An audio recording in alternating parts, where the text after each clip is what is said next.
뭘 하셔야 되냐면 간에 좋다는 뭐 여러 가지 영양제를 계속 드시는 것이 아니라 간을 그만 좀 내버려 두시라는 겁니다. 어떻게 내버려 두는가?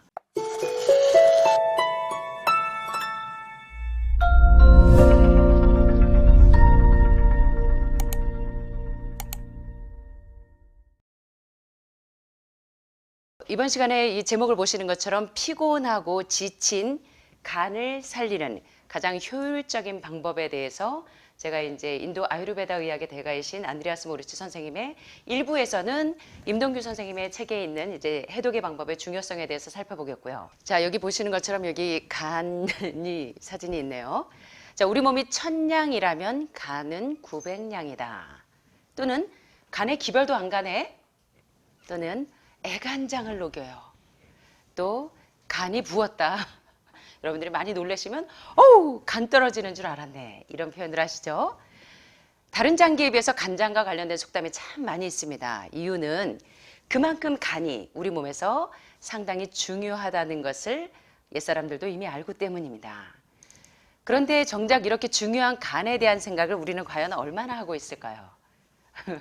부어라 마셔라 스트레스 받으실 때 여기 이제 황달기가 있고 흑달기가 되고 복수가 차가지고 오신 선생님들이 몇 분 계시는데 그간 스트레스 받으시면 이제 술을 마시면서 해결하셨다고 합니다. 우리가 그동안 이렇게 중요한 간에 대해서 별로 생각해 본 적이 없었던 결과이기도 한 것 같습니다. 자, 그런데 우리보다 더 정작 간을 걱정해 주는 사람이 따로 있습니다.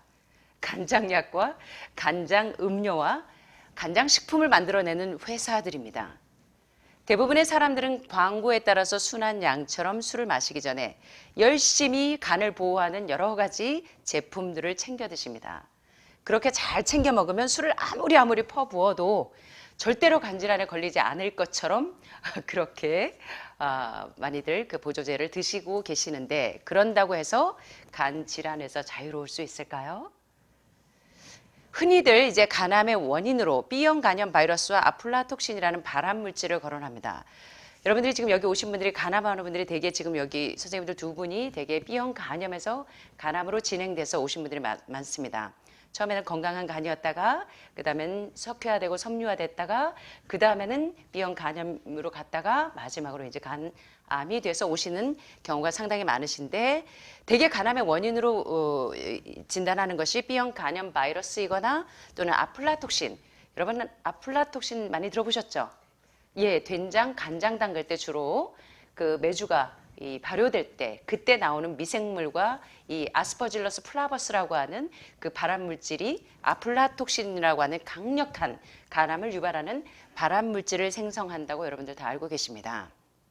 그런데 정작 조사해 봤더니 B형 간염 바이러스를 갖고 있는 경우 간암 발생 확률이 물론 20배에서 40배 이상 높다고 하니까 그런 추측을 할 만합니다.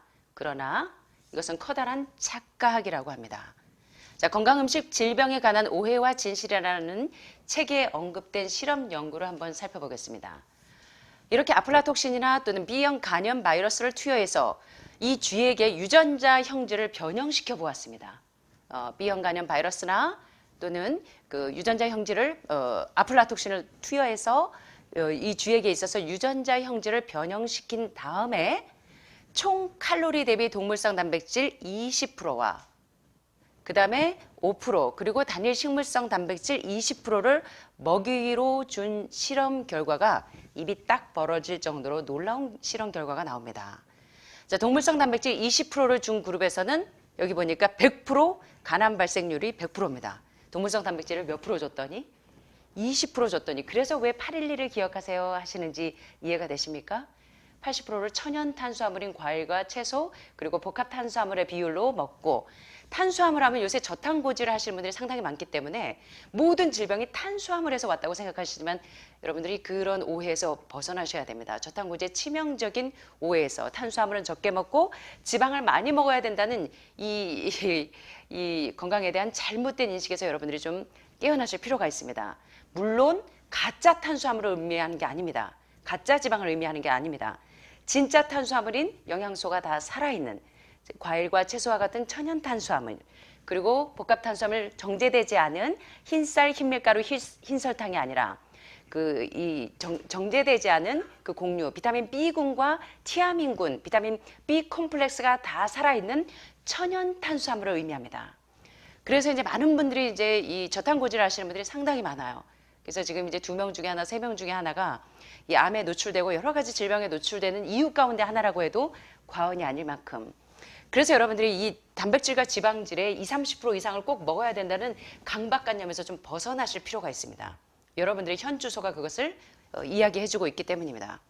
그래서 동물성 단백질을 20%준 쥐에게서는 간암 발생률이 100% 발병했는데 동물성 단백질 5%와 식물성 단백질 20%를 먹이로 준 그룹에서는 단 한 마리에서도 간암이 발병하지 않았습니다.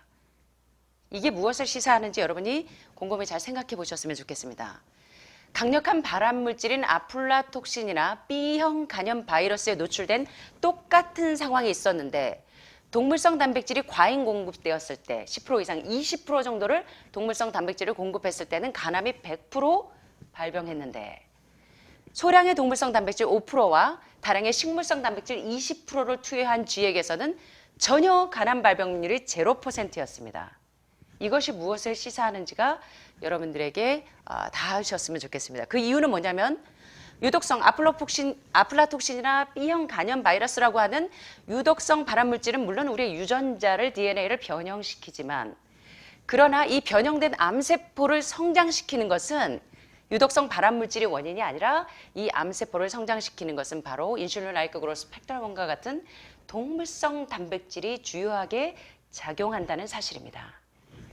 따라서 암에 먹인 동물성 단백질을 많이 섭취하면 섭취할수록 암의 발생도 커지고 암이 생성하고 암이 성장하고 암이 전이 되는데 주요한 원인균으로 이 작용하는 것이 바로 동물성 단백질이지 아플라톡신이나 B형 간염 바이러스에 의해서 간암이 유발되는 것이 결코 아니라는 사실에 대해서 여러분들이 이번 시간에 오해를 좀 벗으셨으면 좋겠습니다.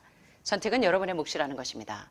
자, 그렇다면 이번 시간에 이제 제가 여러분들에게 호소하고 싶은 건 우리의 피곤하고 지친 간을 살리는 가장 효율적인 방법은 뭐냐면 여기 보시는 것처럼 가장 효율적인 방법은 비어리드를 계속 드시는 걸까요? 드셔보셨어요. B형 간염으로 비어리드를 한 20년 드셨는데 간암이 덜컥 오셨습니다. 여러분들 계속 이뇨제며 간약 뭐 많이들 드시고 계십니다. 황달약. 계속 10년, 20년 드셨지만 결과 지금 현 주소는 간암이라는 현 주소로 이곳에 오시게 됐습니다. 가장 효율적인 방법은 간을 보호한다는 약들이 아니라 뭐냐면 여기 뭐라고 써 있습니까? 한번 따라해 보시겠습니까? 뭐요? 예? 뭘까요? 금식. 이거 이해되세요? 해독이라는 것입니다. 간이 해독이 답이라는 것입니다. 피곤하고 황달이 생기고 복수가 차고 몸이 붓는 알부민 균형이 깨지면서 이제 부종이 쭉쭉쭉쭉 계속 올라오죠. 발 종아리까지 쭉 올라오는 이유는 이제 간이 더 이상 일을 할 수 없는 상태에 이르렀다는 내 몸 안 의사의 경고라는 것입니다. 따라서 우리는 그 경고를 받아들여서 간을 계속 더 혹사시키고 간을 그만 괴롭히시고 이제는 간을 좀 내버려 두셔야 합니다. 황달이 오고 복수가 차고 이 흑달이 오고 알부민 부종이 깨지면서 부종이 오고 이럴 때 여러분들은 뭘 하셔야 되냐면 간에 좋다는 뭐 여러 가지 영양제를 계속 드시는 것이 아니라 간을 그만 좀 내버려 두시라는 겁니다. 어떻게 내버려 두는가? 계속 이제 우리는 무언가 간에 좋은 것을 찾으려고 하지만 나쁜 것을 멀리하고 간을 쉬게 해주면 우리 몸을 스스로 치유합니다. 그래서 치유의 가장 효율적인 방법은 무엇이다? 간을 쉬게 해주는 금식이라는 것입니다. 여러분들처럼 이제 중증 환우분들일 경우에 물단식은 사실은 하루 이상은 안 하시는 게 좋습니다. 가장 좋은 금식은 과일식입니다. 과일 속에 있는 각종 파이토케미칼, 특별히 사과나 오렌지나 이렇게 신 과일 종류로 여러분들이 해독을 하시면 간에 있는 담석을 부드럽게 얘가 녹여줍니다. 그래서 이 담석을 빨리 부드럽게 연화시키기 때문에 이 딱딱하게 굳은 섬유화된 간 기능이 상당히 빨리 살아나게 됩니다.